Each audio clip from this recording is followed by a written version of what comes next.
ईशान देव सवितर्दुर्तान परासुरभद्रम तन्नयातु। ओम भद्रम कर्णेभिः शृणुयाम देवा भद्रम पश्येमाक्षभिर्यजत्राः स्थिरैरङ्गैस्तुष्टुवांसस्तनूभिः व्यसेमहि देवहितं यदायुः। वेद प्रेमियों सुधी श्रोताओं संपर्क हम सब ऋग्वेद के दसम मंडल के 93वें सूक्त के 90वें मंत्र की व्याख्या में प्रवेश करने जा रहे हैं। देवता विश्व देवा और शीर्षक है सत्प्रेरक देव सविता और महान इंद्र। और संबंधित मंत्र का सर्वप्रथम सत्तर पाठ हो जाए।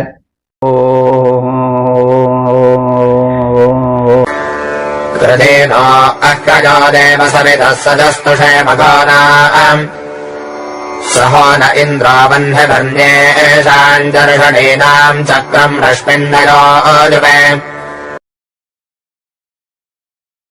इस 90वें मंत्र में विश्व देवा के अंतर्गत देवद्वय की प्रार्थना है, सविता देवता की और इंद्र देवता की। सविता देवता से यह प्रार्थना की गई है कि वे हमें स्वाभिमान पूर्ण उदार जीवन दें, जिससे कि हमें समाज में सिर झुकाकर जीना न पड़े। और इंद्रदेव से उनकी महत्ता का कथन किया गया है और यह देवद्वय अस्तुत्य हैं, ऐसा कथन। देव सविता हे प्रेरक सविता देवता। सविता को हम सब जानते हैं, ये आदित्य मंडल के सशक्त सदस्य हैं, सूर्य के ही एक रूप हैं। सूर्य का वो प्रारूप जो उषा काल से प्रारंभ होकर के और उस स्वर्णिम गोलक के रूप में क्षितिज में दिखाई पड़ता है, जो स्वर्णिम आभालीय होता है, जिससे एक दमक चमक निकलती है, लेकिन किरणें अभी नहीं निकली रहती। वो एक दर्शनीय रूप होता है, वो बड़ा ही लोकोपकारी रूप होता है सूर्य देवता का, और वह रूप सविता कहा जाता है। प्रेरक होता है, सविता का अर्थ है प्रेरणा भरने वाला, सवित्र शब्द है। तो सूर्य जब उदित होने को होते हैं, यानी ब्रह्म बेला जब होती है, झुलफुला रहता है, उषा काल रहता है, अंधकार की चादर सिमट जाती है, तो वह सविता से संबंधित काल होता है। और उस समय का समय सविता के प्रभाव का होता है। तो ऐसे प्रेरक देवता सविता से प्रार्थना की जा रही है कि हे देव, न माने हम सब प्रार्थियों को, भक्तों को, उपासकों को अंधयाकृत अर्धयाकृत, माने जैसे अर्या माने लज्जा से झुकने वाला मुख न दो, यानी हमारा मुख कभी लज्जा से झुके नहीं, यानी बेशर्मी वाली स्थिति न रहे, बल्कि ऐसे कृत्य हमारे द्वारा न हो जिनसे हमें समाज में सिर झुकाकर जीना पड़े। तो हे प्रेरक देवता सविता, हमें वह शक्ति दो, हमारा जीवन उदार जीवन, शुभ कर्मशील जीवन हो, जिसमें सिर झुकाकर लज्जा से भरा मुखमंडल लेकर जीने की नौबत न आए। अर्धया कृधि, हमें लज्जा से मुख झुकने वाला मत करो, माँ कृधि मत करो। तो बस करो क्या, अर्धया कृधि, यानी कथित लज्जा से क्षीण मुख करो। अर्धया लज्जा से शून्य, तात्पर्य है कि हमारे द्वारा ऐसे कृत्य न हो जो कि मुख को नीचा कर दें, लज्जित कर दें। तो अर्ध हो, लज्जा से विहीन हो, मतलब निर्लज नहीं, बल्कि लज्जा जो जब अशुभ कर्म हो जाता है, समाज के द्वारा जो वर्जित कर्म होता है, शास्त्र से शास्त्र मर्यादा के विरुद्ध कर्म होता है, उससे सिर झुक जाता है। तो हे भगवान, हमें ऐसी नौबत जीवन में ना लाने दो, या ना आने पावे ऐसी स्थिति कि हमारा सिर लज्जा से नीचे झुके, बल्कि वो अर्घया माने लज्जा से विहीन हो, यानी स्वाभिमान से युक्त हो, ऐसा हमारा जीवन करो, प्रीति करो। सह मघो नाम अस्तुषि, ऐसे वह तुम धनिकों के अस्तोताओं द्वारा अस्तुत्य होते हो। तो तुम्हारा यह प्रारूप जो कि एक स्वाभिमान भरी जिंदगी जीने की प्रेरणा देता है, वह तुझ प्रेरक सविता देवता के अस्तुति का प्रमुख कारण होता है। इसके पश्चात इंद्र देवता की स्तुति है, उनसे निवेदन है, उनके विषयक महत्ता का कथन है। इंद्र, हे इंद्र देवता, ऐशाम चलषणी नाम, ऐशाम माने इन, चलषणी, चलषणी कहते हैं प्रजा को, इन प्रजाओं के, यानी इन समस्त लोकवृंद के। सह माने बल को, सह कहते हैं बल को। एक तो होता है सह, जो साथ होता है वह अव्यय है, जिसमें कहा गया व्याकरण सहयोग तृतीया, तो वो सह नहीं हो तो अव्यय। यह सह जो है वो बल है। संभवतः इसीलिए सहदेव नाम पड़ा होगा। जो है पांडव में चतुर्थ पांडव का चौथे पांडव सहदेव ही थे। तो वह बल, सहदेव और बलदेव एक ही अर्थ देता है। तो सह माने बल होता है। तो हे इंद्रदेव, तुम संपूर्ण प्राणियों में बल को प्रदान करने वाले हो, और रश्मिम चक्रम न, रश्मि माने किरण होता है, चक्र माने चक्र पहिया, नौ माने समान। तो अश्वों को वश में करने वाले रथों के चक्र के समान, अथवा देखिए यहां शब्द एक रश्मि आया है। रश्मि माने डोर होता है, रस्सी। तो यहां चक्र का, रथ चक्र का चित्र आया है, इससे रश्मि माने लगाम। रश्मि डोर होता है, रश्मि किरण भी होती का अर्थ होता है। रश्मि किरण, किरण की तरह काफी सुंदर सुडौल और पुष्ट जो डोर होती है, जैसे लगाम कहते हैं, वो भी रश्मि के अर्थ में प्रयुक्त होती है।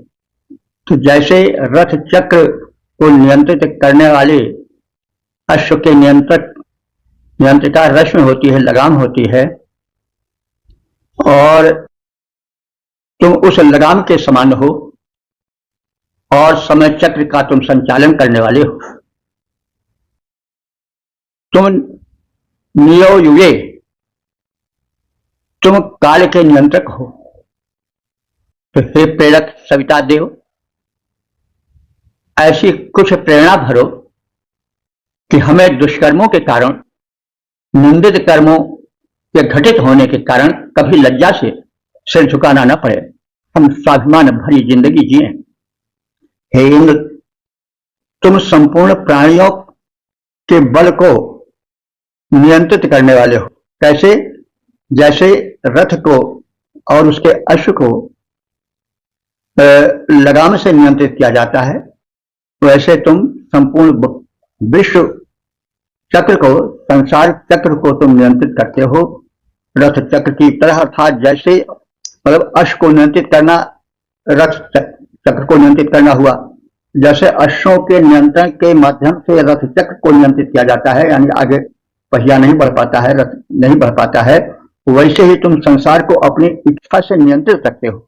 उसे जैसा चाहते हो वैसा चलने को विवश करते हो। वह स्वेच्छा जिस ओर चाहे उस ओर नहीं जा सकता है। तो तुम जगत नियंता हो। और हे इंद्र, तुम संपन्न पुरुषों स्तुताओं द्वारा अपनी महत्ता के कारण स्तुति पाते रहते हो। तो तुम्हारी स्तुति होती रहती है, इसलिए कि तुम अस्तुत्य हो। अपने दीर्घ गुणों के कारण, शक्तिमत्ता के कारण, महत्ता के कारण अस्तुत्य हो, अस्तुत्य योग्य हो। इसलिए सर्वत्र सर्वथा स्तुति तुम्हारी होती रहती।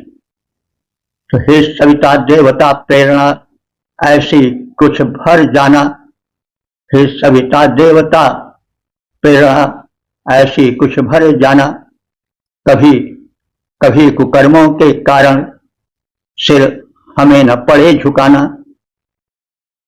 हे परमात्मन इंद्र, तुम जग को काबू में रखते वैसे रथ चालक लगाम से घोड़े वश में रखता है जैसे। ओ 1093 10 देवता विश्वदेवा शीर्षक पुत्र कल्याणार्थ प्रार्थना। अब संबंधित मंत्र का सर्वप्रथम सस्वर पाठ हो जाए। अयि सत्यावाहृतिवेधातम् महदस्ते वेदेश विश्वदर्शनिश्रवाः वृक्षम् वाजस्य सातये वृक्षम् राजोदतुरमणे। इस 10वें मंत्र में विश्व देवा के अंतर्गत जावा पृथ्वी की, जावा माने द्विलोक और पृथ्वी माने भूलोक, ये देवता हैं, इनमें दिव्यता है, इन पर प्राणियों का जीवन आधारित है, इसलिए इनसे प्रार्थना की जा रही है। प्रार्थना में प्राधान्य है सुपुत्र के संपन्न बलवान बुद्धिमान होने की। वे पुष्ट अन्न से, पुष्ट पराक्रम से, धन आदि से युक्त हो, ताकि शत्रु बाधा से जीवन मुक्त रहे। तो जावा पृथ्वी, हे द्विलोक और भूलोक देवद्वय, अस्मै वीरेषु हमारे पुत्रों में विश्व चर्षण महतश्रवा, विश्व माने संपूर्ण, चर्षण माने प्रजा यानी मनुष्यों के उपयोगी, श्रवा महतश्रवा माने महान पुष्ट, श्रव माने अन्न, श्रव माने यश भी होता है, दोनों जोड़ सकते हैं व्याख्या में। तो विश्व चर्षण महतश्रवा, हे देवद्वय जावा पृथ्वी, हमारे इन पुत्रों को महतश्रवा महान यश दो अथवा महान पुष्ट अन्न प्रदान करो। विश्व चर्षण वो अन्न और वो यश जो कि संपूर्ण प्राणियों द्वारा प्रशंसित हो, ऐसे उपयोगी यश और धन को प्रदान, अन्न धन को प्रदान करो। वाजस्य साथे पृक्षम, वाज कहते हैं बल, और बाज अन्न को भी कहा जाता है। तो अन्न का कथन, उसकी चर्चा पूर्व हो चुकी है, इसलिए बाज का अर्थ यहां पर बल ही करना चाहिए। बाज शब्द देखिए, एक बाज पक्षी है, इसीलिए एक बड़ा बलशाली पक्षियों में होता है, इसीलिए उसको बाज कहा जाता है। ये बाज शुद्ध वैदिक शब्द है, और बाज आज भी अवधि में प्रयुक्त, कम से कम देहातों में होता है, जहां ज्यादा पढ़े लिखे लोग नहीं होते, कि बजनी कर रहे हैं, बाज रहे हैं, यानी बाज रहे हैं, उसी से हो सकता है बाज भी बना, किसी से बाजना, लड़ना भिड़ना, बजनी करना। तो बाज माने बल होता है, बाज माने अन्न भी होता है, लेकिन यहां बाज बल के लिए अधिक उपयुक्त होगा। बाजस सातय पृक्षम, हमें बल प्राप्ति के लिए पुष्ट धन दो, पृक्षम पुष्ट धन दो।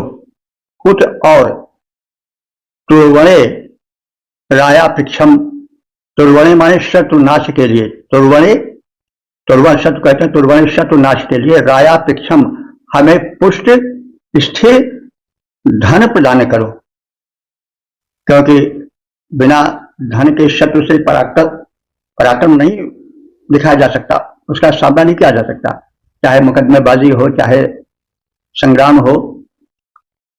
तो धन दौलत तो चाहिए, तभी तो हम किसी सशक्त शत्रु का सामना कर सकेंगे तो उसके लिए हमें धन दो, और कैसा धन दो जो स्थिर हो। यह नहीं कि ऐसा नश्वर धन हो जो आज मिला कल नष्ट हो जाए, तो अस्थाई धन दो।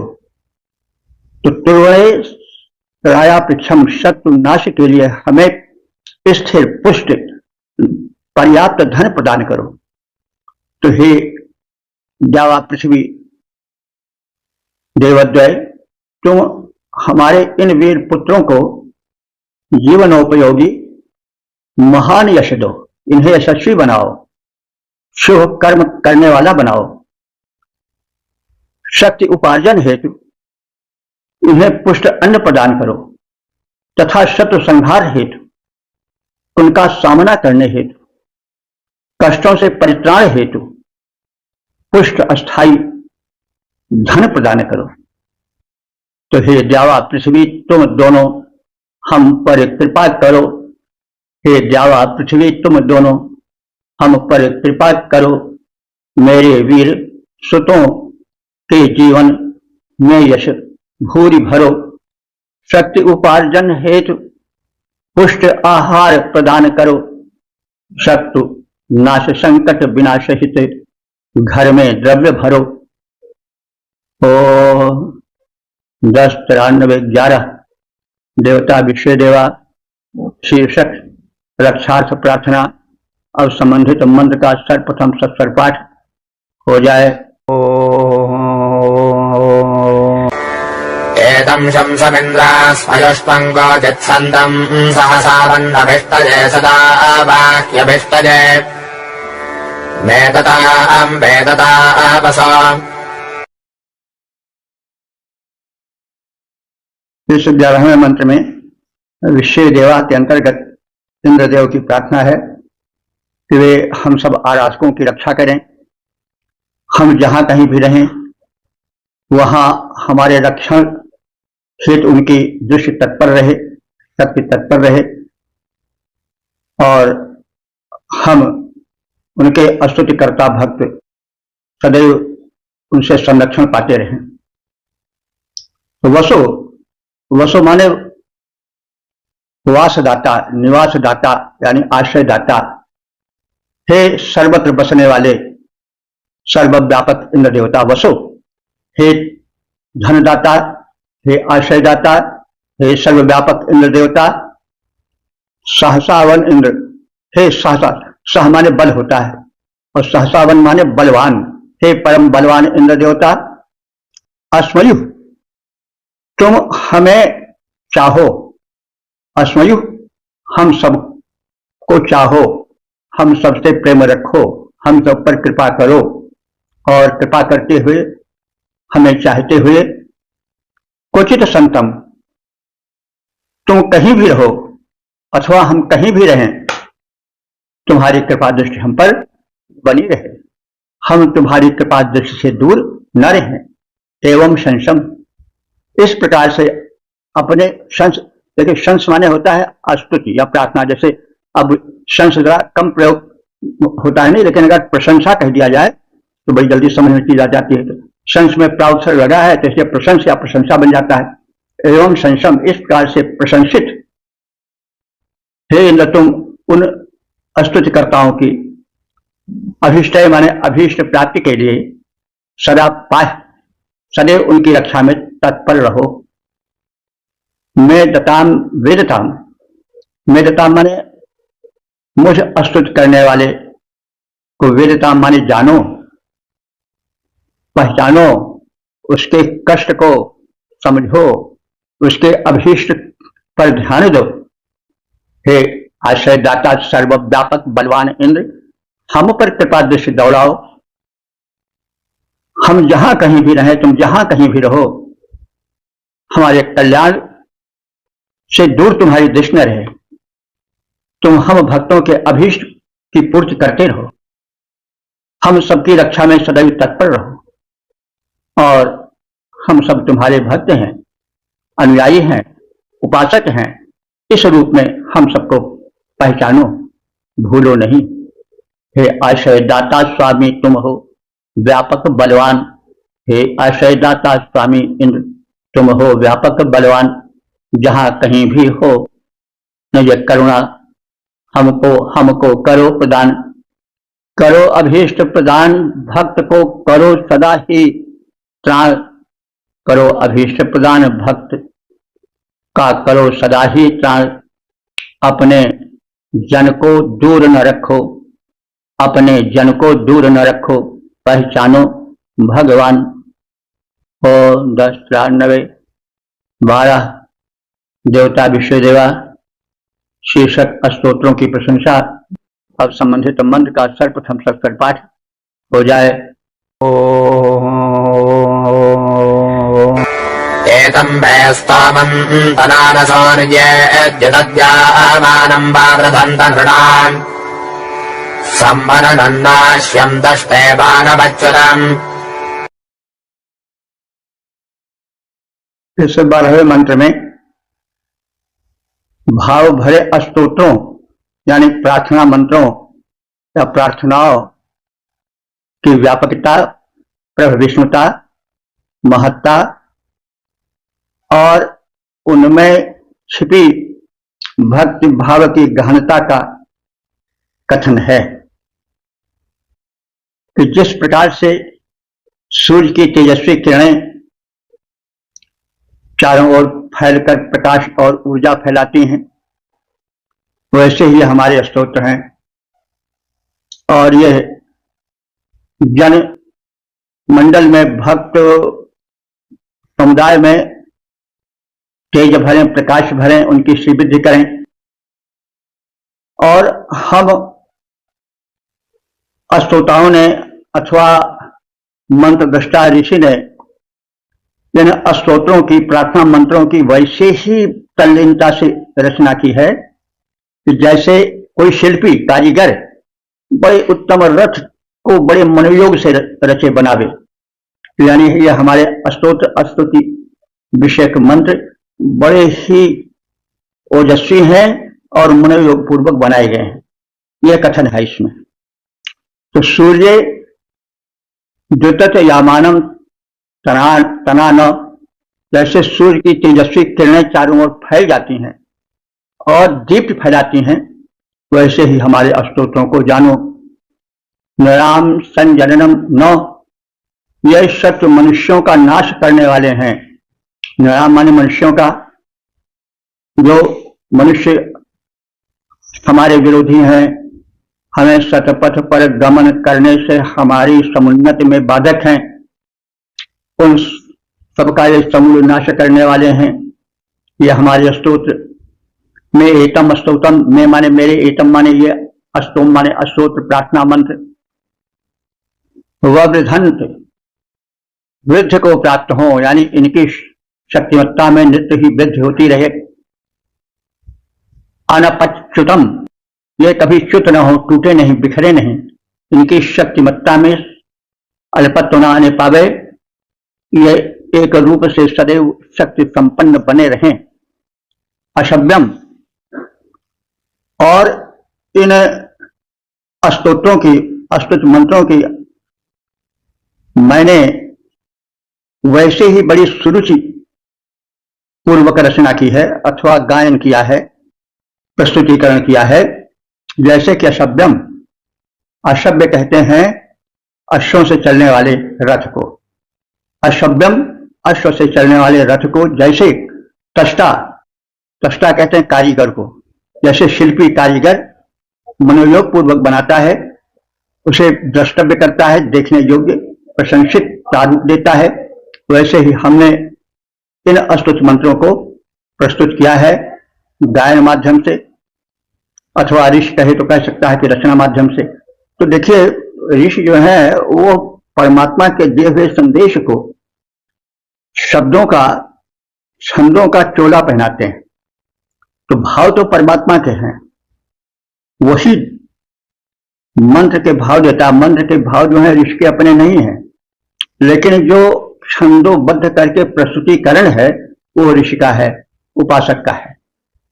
तो जैसे सूर्य तेजस्वी, जैसे सूर्य की तेजस्वी किरणें व्यापक दीप्ति को प्रसारित करती हैं, वैसे हमारे ये स्तोत्र मनुष्यों की श्रीवृद्धि करें, उनकी दीप्ति, उनकी तेजस्विता को बढ़ाएं।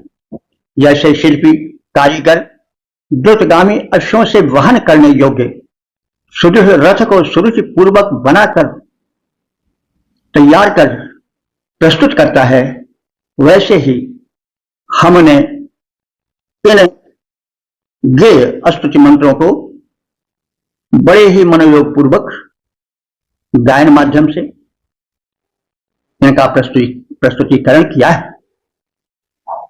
सूर्य रश्मियां व्यापक सुदीप्ति को फैलाती हैं, जैसे सूर्य रश्मियां व्यापक सुदीप्ति को फैलाती हैं, जैसे स्तोत्र हमारे श्री संपन्न बनाए जन जन को, वैसे शिल्पी सुदृढ़ रथों को रुचि से निर्मित करता, जैसे हमने स्तोत्रों को मन से रचा प्रेम पूर्वक, वैसे 10 94 13 देवता विश्वदेवा शीर्षक स्तोत्रों के वैशिष्ट और संबंधित मंत्र का सर्वप्रथम सस्वर पाठ हो जाए। वावर्तजेषाम् राजायुक्तैषाम् हिरण्यगे नेपथिदानवांस्यावृथे भविष्टान्ता। इस 13वें मंत्र में यह कथित है कि वे देव शक्तियां जो हमें धन, वैभव, सुख, शांति, समुन्नति प्रदान करती हैं, उनकी स्तुति में हम कोई कोर कसर नहीं रखते हैं। और उसके लिए उपमाएं दी गई हैं कि जैसे जो है वह स्वर्णालंकार को भांति भांति से सजाकर रखा जाता है, वैसे हम सबने इन स्तोत्रों को स्वरपूर्वक, भावपूर्वक, बोधक वाणी में प्रस्तुत करने की चेष्टा की, और ऐसे चेष्टा हम बार बार करते हैं। उसके लिए दृष्टांत दिया जा रहा है कि जैसे युद्ध में पुनः पुनः पराक्रम दिखाया जाता है, यह नहीं कि एक बार पराक्रम दिखा के भाग गए, छिप गए कहीं, नहीं, जैसे योद्धा युद्ध में बार बार अपनी शक्ति का प्रदर्शन करता है शत संहार करने में, और जैसे क्रमशः एक घड़ी के बाद दूसरी घड़ी आती रहती है, वैसे हमारे अस्तित्व का क्रम नियमबद्ध चलता रहता है। और इस प्रकार से देव विषय के जो हमारे स्तुति मंत्र हैं, वे मनोयोग पूर्वक, बिना किसी उतावली किए हुए, बार बार पुनः पुनः भक्ति भाव पूर्वक देवों की सेवा में उनकी प्रसन्नता हेतु तो प्रस्तुत किए जाते हैं। तो वही बात कही गई है कि स्वर्णालंकृता, जैसे स्वर्ण से अलंकृत या स्वर्णालंकारों को बार बार संभाल सजा करके रखा जाता है, यदा कदा समयानुसार उसको बार बार प्रदर्शित भी किया जाता है। जैसा समय हो, जैसे विवाह आदि के समय हो तो भाई स्वर्णालंकार दिखाया जाए, देखो इतना आया है, सब लोग जान लें। अब ऐसे तो नहीं दिखाया जाए कि दिखावें और फिर लूटने वाले लूट कर चले जाए, नहीं, समयानुसार जैसे स्वर्णालंकारों को बार बार सजाकर दिखाया जाता है, वैसे हम सब अपने स्तोत्रों को बार बार सजाकर भावपूर्वक, श्रद्धापूर्वक, प्रेम पूर्वक देवस्तुति में प्रस्तुत करते हैं। नियम कहते हैं रथ चक्र को। जैसे रथ चक्र बार बार घूमता है, स्थिर नहीं रहता है, वही क्रम हमारी इन स्तुतियों के प्रस्तुतिकरण में रहता है, यानी बार बार ये देव विषयक सुंदर स्तुतियां की जाती हैं। और जैसे संयुग कहते हैं युद्ध को, जैसे युद्ध में पौरुष माने पराक्रम को, पौरुष को योद्धागण बार बार प्रदर्शित करते हैं। यह नहीं कि एक बार प्रदर्शित करके फिर छिप गए। तो वैसे हे देव वृंद, हम तुमसे संबंधित स्तुतियों को भांति भांति से बार बार प्रस्तुत करते हैं, श्रद्धापूर्वक, भावपूर्वक, विनय पूर्वक। और जैसे घटिका, घटिका माने घड़ी, तो जैसे काल चक्र में घड़ी एक के बाद दूसरी क्रम पूर्वक आती रहती है, वैसे हे देववृंद, हम तुम सब की स्तुतियां क्रमशः नियमबद्ध रूप में करते रहते हैं। जिन देवों से हम धन दान की इच्छा करते हैं और जिनसे धन दान पाते रहते हैं, जिनसे कुशलक्षेम हमें मिलता रहता है, उन देवताओं की स्तुति हम बड़े नियम से, श्रद्धा से करने में निरत रहते हैं। जैसे स्वर्णालंकार, सुशोभन, जो बार बार प्रस्तुत होता है और मनोहारी हो जाता है, वैसे हम स्वर्णालंकरण की भांति इन सुशोभन स्तोत्रों को, प्रार्थना मंत्रों को प्रस्तुत करते रहते हैं। जैसे कोई सुंदर सुशोभन अलंकार हो तो उसको शुभ चिंतकों को बार बार प्रदर्शित करके आकर्षित किया जाए, वैसे हम अपने इन भाव भरे स्तोत्रों को देवों के समक्ष बार बार रखते हैं। भाव भरे वाणी में, भाव भरी वाणी में उनका प्रस्तुतिकरण करते हैं। जैसे युद्ध में योद्धा पुनः पुनः अपना पराक्रम प्रदर्शित करता है, वैसे हम इन स्तोत्रों को बार बार देवताओं के समक्ष सप्रेम भाव भरे स्वर में गायन द्वारा प्रस्तुत करते हैं। जैसे घटी चक्र, घड़ी का चक्र कालक्रम में एक क्रम से निरंतर चलता रहता है, एक घड़ी के बाद दूसरी घड़ी आती है, उसका क्रम कभी बंद नहीं होता है, उसमें एक नैरंतर्य बना रहता है।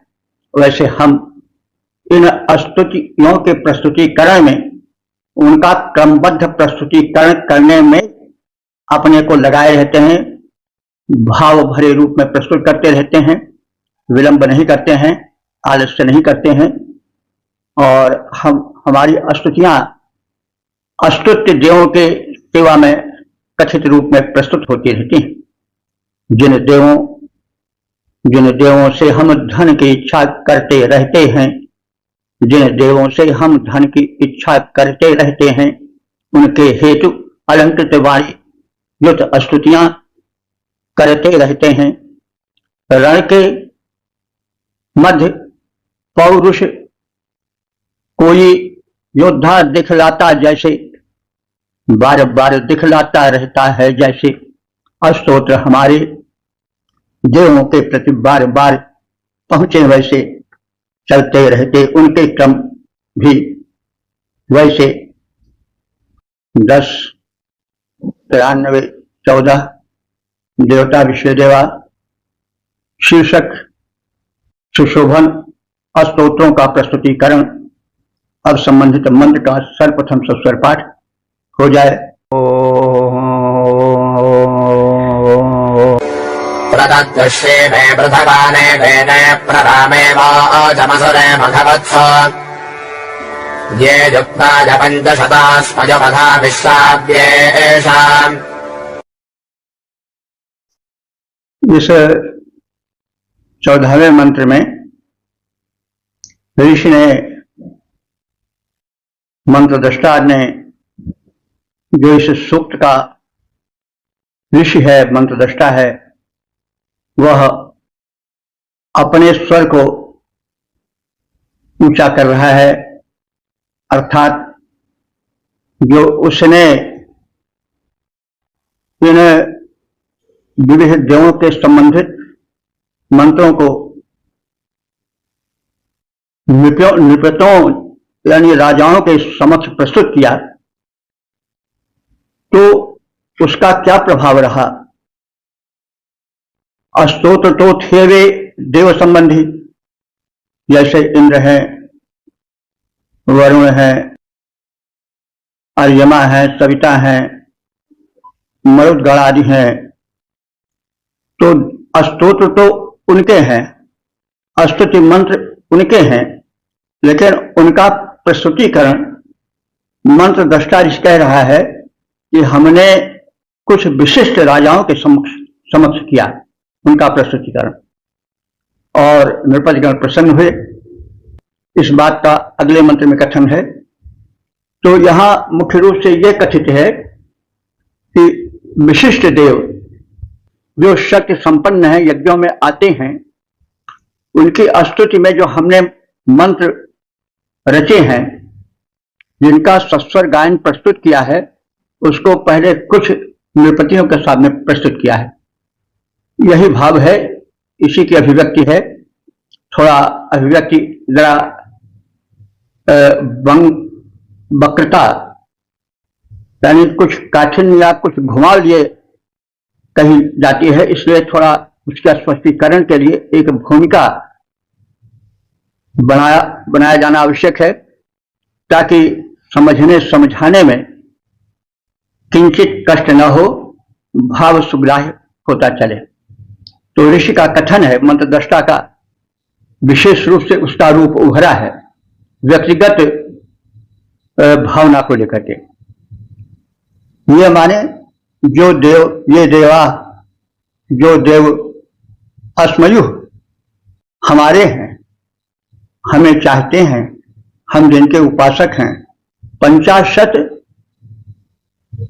युक्त्वा वो 500 घोड़े जोत कर आने वाले हैं, और पथा माने यज्ञ मार्ग में वे आते हैं, उनका आगमन का अनुभव होता है।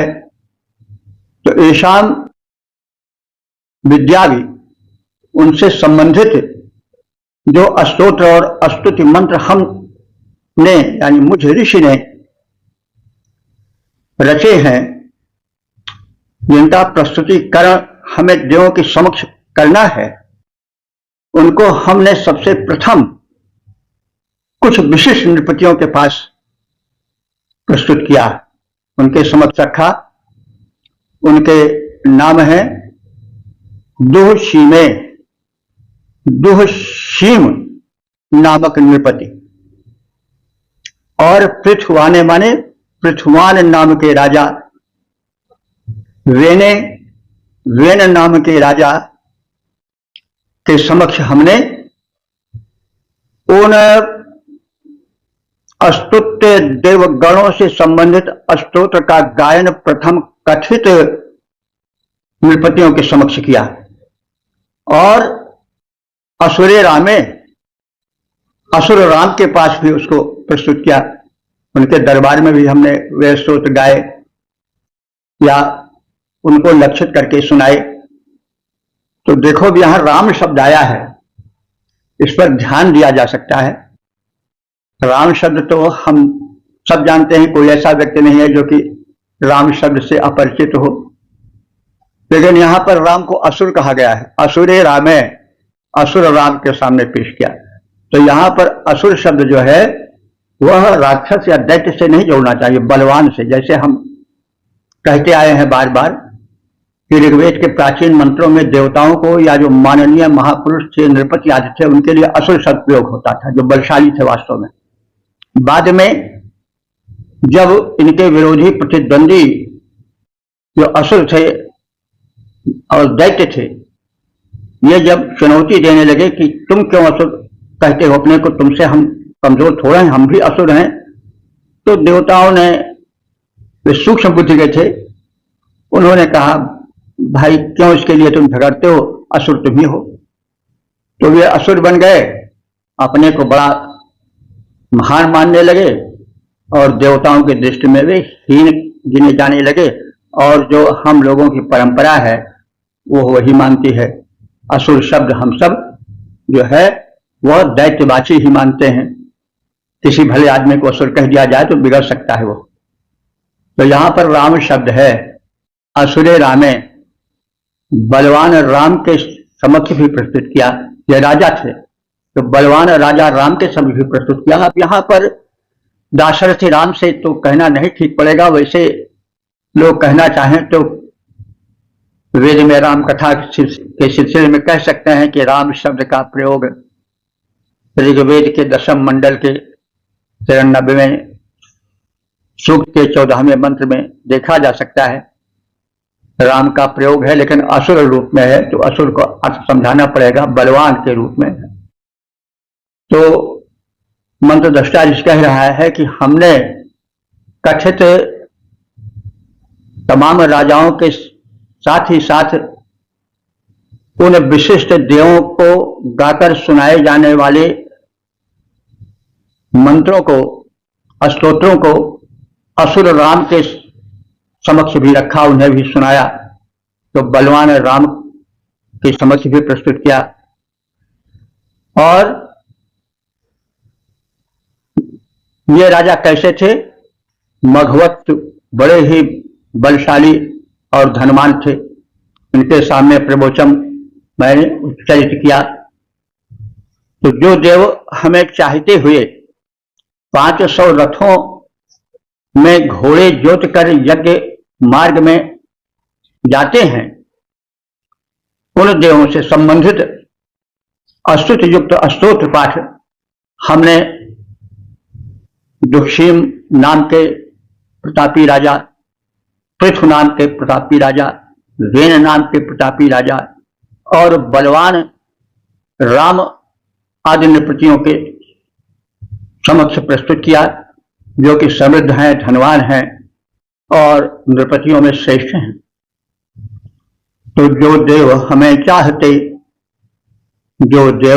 चाहते 500 रथ को सुखद सजाते हैं, जो देव हमें चाहते और आने को हम सबके सम्मुख 500 रथ को सुखद सजाते हैं, उनमें घोड़ों को जोत जोत जो यज्ञ मार्ग में जाते हैं, उनसे संबंधित स्तोत्र सुशोभन को हमने तैयार किया। पृथुवान वेन बलवान राम के पास सुखद उच्चार किया। ओम 10 93 15 देवता विश्वदेवा शीर्षक गोयाचन। अब संबंधित मंत्र का सर्वप्रथम सस्वर पाठ हो जाए। अधेन्वत्र सप्तदिञ्च सप्त च सद्योदिष्टदान्व सद्योदिष्टपार्थः सद्योदिष्टमाजवः।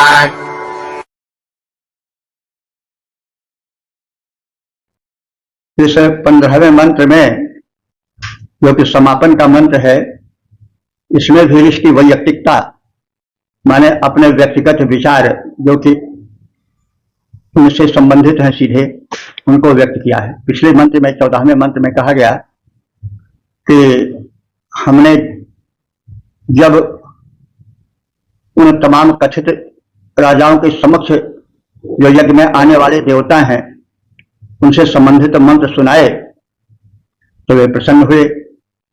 तो उन्हें प्रसन्न जानकर हमने क्या किया, यानी मुझ ऋषि ने क्या किया और अन्यों ने क्या किया, उसका कथन है।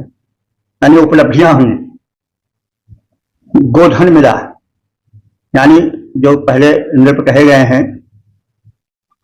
बेन राम आदि, वे इन मंत्रों को सुन करके प्रसन्न हुए और उन्हें प्रसन्न दे करके मुझ ऋषि ने और अन्य ऋषियों ने भी गोधन की याचना की और उसकी प्राप्ति की। अत्र माने यहां तान्वा, तान्वा माने तान्व नाम के ऋषि जो इस सूक्त के मंत्र दृष्टा है, तन के पुत्र होने से तान्व कहे गए हैं। तान्व नाम के ऋषि जो कि इस सूक्त के मंत्र दृष्टा हैं, उन्होंने चौथे मंत्र में कहे गए नृपतियों के सामने जब यह सूक्त कह सुनाया, देवताओं की स्तुति गाई, तब वे प्रसन्न हुए और फिर मुझ तान्व ऋषि को याचना का सुंदर वातावरण मिला और उनसे सप्तचा सप्ततिम च 7 और 70 अर्थात 77 गायें मांगी। उन प्रसन्न राजाओं से हमने 77 गायों की याचना की। सद्य आधि युधिष्ठ, और शीघ्र ही मांगी, विलंब नहीं लगाया। इसी प्रकार से पार्थ्य माने पार्थ नाम के ऋषि ने भी सद्य युधिष्ठ शीघ्रगामी उन गायों को शीघ्रता से याचना के रूप में अपनी वाणी प्रस्तुत की, यानी पाने के लिए उन्होंने भी याचना की, हमें भी आप दें, समर्थ हैं।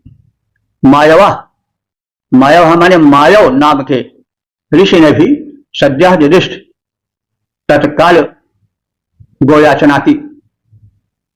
तो उन पूर्व कथित राजाओं से तानु यानी तनु के पुत्र सुख के मंत्र दृष्टा ऋषि ने, जिनको तानु कहा जाता है, उन्होंने गायें मांगी और 77 गायें मांगी।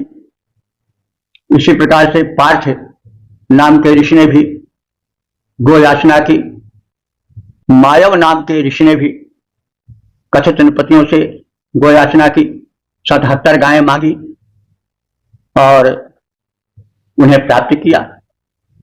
तो वे अपने व्यक्तिगत भावनाओं की अभिव्यक्ति दिए हैं इस मंत्र में। ऋषि तानु, पार्थ, मायव जो थे, दानी नृप को पहचान लिया। जब वे प्रसन्न हुए तो समझ गए कि अब मांगना ठीक है। जब लोहा गर्म हो तभी उस पर प्रहार करना ठीक होता है। मांगने का भी समय होता है, ऐसे नहीं कि मांगोगे तो जब चाहो तब मांग लो तो फिर काम चल जाएगा, नहीं मिलेगा। मांगने के लिए भी देने वाले का मूड बनाना चाहिए पहले, यह व्यवहार की बात है। तो जब इन ऋषियों ने जान लिया कि जो नृप हैं ये प्रसन्न है, तब उन्होंने सुअवसर देखा और ऋषि तानु, पार्थ, मायव जो थे, दानी नृप को पहचान लिया। उन पूर्व कथित राजाओं से 77 गौयाचना किया। उन पूर्व कथित राजाओं से 77 गौयाचना किया। इस प्रकार से हम ऋग्वेद के 10वें मंडल के 93वें सूक्त के 15 मंत्रों का संक्षिप्त ज्ञान प्राप्त किया। अब तक जो ऋग्वेद के मंत्र व्याख्यायित हो चुके हैं उनकी संख्या हो चुकी है 9859। यह परम सौभाग्य का विषय है, भगवत कृपा है, वेद भगवान की अनुकंपा है। और हम वैदिक धर्म के प्रचार प्रसार में लगे। देवों की अनुकंपा अवश्य होगी।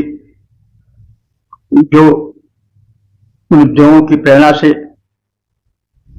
सामान्य नृपों से भी राजनीतिक पृष्ठभूमि बनाते हैं, उन ऋषियों के रचित या उन ऋषियों के निर्दिष्ट मंत्रों के माध्यम से, उसके विचारों के माध्यम से, उसके प्रसार के माध्यम से हम अपने मनोवांछा को क्यों नहीं पा सकते हैं, यानी पा सकते हैं। तो इस 93वें सूक्त में 15 मंत्रों में विश्व देवा की प्रार्थनाएं हैं। विश्व देवा कोई एक देवता नहीं है। कुछ लोग ऐसे भी हैं जो कि विश्व देवा किसी एक देव का नाम समझे हो या समझ सकते हैं। वे यह जान लें कि विश्व देवा के अंतर्गत 33 से लेकर 33 करोड़ तक यानी अनंत देवताओं का समावेश है। धरती में जो कुछ है सब उसी का रूप है। जो कुछ है सो सर्वम खलविदम ब्रह्म, वो सब ब्रह्म की परिणत है। हमने पुरुष सूक्त में देखा, समझा कि यह संसार उस परम पुरुष की अभिव्यक्ति है। उसके अंग प्रत्यंग, उसका सारा स्वरूप भिन्न भिन्न रूपों में सृष्टि बनकर, समाज बनकर, प्रथाएं बनकर फैल गया और एक रचना हुई, जीवों की रचना हुई, जीवों के जीवन पद्धति विषय की रचना हुई और सृष्टि में विकास करने हेतु मानव को बुद्धि और बल से समन्वित किया। उस परमात्मा ने दिव्य शक्तियां उसी के प्रारूप हैं। उनके प्रति हमें समर्पित भाव से अपने को अर्पित करना चाहिए। बल बुद्धि विद्या शक्ति सामर्थ्य पुत्र परिवार के हित की कामना करनी चाहिए, उनसे प्रार्थना करनी चाहिए। और इस रूप में हम देखे हैं कि भिन्न भिन्न देवता सविता, पूषा, अश्विनी कुमार और जो वरुणगण आदि हैं, ये सब प्रार्थित हुए हैं। इनका महिमा मंडन हुआ है मंत्रों में। इनकी शक्ति का स्मरण नहीं दिलाया गया है, क्योंकि प्रार्थना में संबंधित देव को उसकी शक्ति का अनुभवन आवश्यक है। उनसे फिर अपने और अपने पुत्र परिवार के कल्याण की कामना की गई है। पशु प्राणी स्वस्थ रहें, सुखी रहें, इसकी इच्छा की गई है। और वैदिक दृष्टिकोण है भी कि आपका या प्रत्येक व्यक्ति का या सामाजिक जीवन जो है वो संतुलित जीवन हो। उसमें लोक और परलोक दोनों को समान रूप से समादर दे करके जीवन को सफल जीवन बनाने की चेष्टा की जाए और धरती को स्वर्ग बनाया जाए। यही वैदिक कल्पना है, यही वैदिक मान्यता है, यही वैदिक दृष्टिकोण है, जिसके कि अपनाने से विश्व कल्याण संभव है। क्योंकि यहाँ पर लोक और परलोक, यह जीवन, वर्तमान जीवन और भावी जीवन दोनों को स्थान दिया गया है। जीवन की यात्रा में जो जन्म है वो एक पड़ाव है। जैसे कोई राही अपने अंतिम पड़ाव तक पहुंचने के लिए अनेक विश्राम भूमि बनाता है, वैसे ही यह जीव जो है वह अनंत योनियों से होता हुआ साधना पथ के माध्यम से अंत में मुक्ति प्राप्त करता है, अमरत्व प्राप्त करता है। यही वेद का लक्ष्य है कि अपने जीवन को प्रगतिशील जीवन बनाओ, स्वयं श्रम करो, दिव्य शक्तियों से शक्ति से प्रार्थना करो, अपने जीवन को पूर्ण करो, धरती को धरती न रहने दो, इसको स्वर्गभूमि बनाओ और मानव मात्र का कल्याण करो। वैदिक धर्म उदार धर्म है। इसमें यह नहीं है कि जो कुछ अन्यथा कहे उसको दंड दो, नहीं, यहाँ पर विचार स्वातंत्र है। लेकिन सत्य बात को सतर्क सिद्ध किया गया है कि यह पथ अपनाओ तो क्यों अपनाओ, अंधदृष्टि नहीं है, इसीलिए विचार स्वातंत्र। और सब मिला करके जीवन को एकांगी नहीं देखा गया है। लोक और परलोक दोनों को संभालने का संदेश है और मानव मात्र को अपने जैसा देखने का संदेश है। इस विनय के साथ ओम सर्वे भवन्तु सुखिनः, सर्वे सन्तु निरामयाः, सर्वे भद्राणि पश्यन्तु, मा कश्चित् दुःख भाग् भवेत्।